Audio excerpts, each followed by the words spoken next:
මම දේශපාලක තමයි කිව්ව නෙමෙයි. වැරද්ද මොකා කළත් වැරදි හොඳේ. නැගුවා සර් කියන්නේ නැද්ද මේක කියනවා ඉතින්. ඔක අපි කියලා කරවන්න ඕනේ නේද? දැන් ඒකටද මේ මිනිස්සු වෙනසක් ඉල්ලුවේ. අපිට බැන ඒකටද මිනිස්සු මේ මිනිස්සු මහන්සියලා මේ ආණ්ඩු පත් කරගන්නේ නියෝජිත පත් කරගන්න. දැන් මට මතකයි කලිනුත් ආණ්ඩුවල ඔය ගොන් වැඩේම කරලා අපි ඒ ගොන් වැඩේට ඔය විදිහටම කතා කළා. ඔයාලට මතකද නැද්ද දන්නේ? අපි කලින් ඒ වගේත් ඔය විදිහටම ඔය අමාත්‍යාංශ බලධාරීන්ට මේක කරන්න එපා මේක දැන් යකෝ මේ රටවල වල ආණ්ඩු ගෙනියන්න අපිද? අපිටම තමයි පළු ගලවෙන්න බනින්නේ. බැන ටැක්ස් ගෙවන්නෙත් අපි. බැනුම් අහා ටැක්ස් ගෙවනවා. හරි? අපෙන් කකා ඒක කමන්නේ කියමුකෝ. දැන් අපි දැන් තීරණ ගන්න විදිහත් කියන්නේ.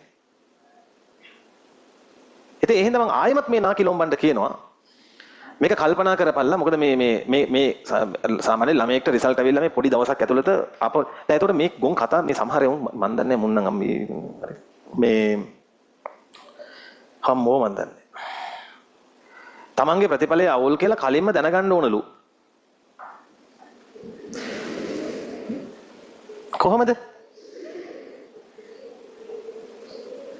දැන් බලහංක මුන්ගේ මොලේ නැහැ කියලා කියන්නේ මේ සමහර උන්ගේ කියන කතාවල කොහොමද මේ දැනගන්නේ? අංජනන් යවන්නද? ගෙදර ඉඳන් පීරිසියක් තියාගෙන. දැන් හිතන්න දැන් ඔන්න දැන් 75යි මෙඩිසින් ගන්න. 76ට ওই කතාව කියන්නේ කීයද? ඒතකොට දැන් හැමෝම මෙඩිසින් යන්න දින්නේ.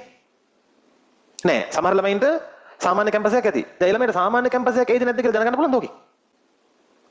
ඒ කියන්නේ වැඩි A level වලත් ලියලා නැති හරක් මේ ඉන්නේ සමහර ළමයින්ට. A level වලට නිකමට වැස්සකට හරි වැස්සෙන් බේරෙන්න හරි පන්තිකටලා හිටියනම්. මේවත් තේරෙනවා දන්නවා. ඒ නිසා මම නැවතත් කියනවා. ඔයාලා මේ මාත් එක්ක අමනාපෙන්නේ මම දේශපාලක තමයි කිව්ව නෙමෙයි. වරද මොකා කළත් වැරදි හොඳේ. ඒවට සුදුහුණු ගන්න ඉන්න එපා. දැන් කරන්න තියෙන්නේ මේ කරන ගොන් වැඩ සමහර ඒවා සාධාරණීකරණය කරන්න නැතුව ඒවට හරියට කතා කරන එක. ඡන්දෙ දුන්නා කියලා එහෙම කියන්න එපා මට. මට පක්ෂව හිටියත් එකයි විපක්ෂව හිටියත් එකයි. මම ඔය ටිකට බයත් නැහැ නැත්නම් සරලව කිව්වනේ. හරි? දැන් ඔය ගහන මට උඩ දාගෙන ගහන්න. කොහෙද මට මොකද වෙලාද? නේනේ. එච්චරයි. ඒ නිසා දැන් වෙන්න ඕනේ මේ මුතුගල විවේචනය කරනවත් වෙන ගුරුවරුන් විවේචනය කරනවත් මේවා කතා කරන මේ A level ගුරුවරු විවේචනය කරනවත් මේ කරන්න ඕනේ ළමයින්ගේ පැත්තෙන් බලලා සාධාරණ කාලයක් දිය යුතුයි. ඉතින් එතන අපිත් ඉන්නවා. නමුත් ඉතින් ඒක එහෙම නොවුනොත් කරන්න දෙයක් නැහැ. ඒක එහෙම නොවුනොත් ඔයාලට සිද්ධ වෙනවා මේ පැත්තකින් තියලා ඒ ඉල්ලීම් ඔයාලගේ ඩියුටිය කරන්න. හරි? මොකද අපිට උනත් කරන්න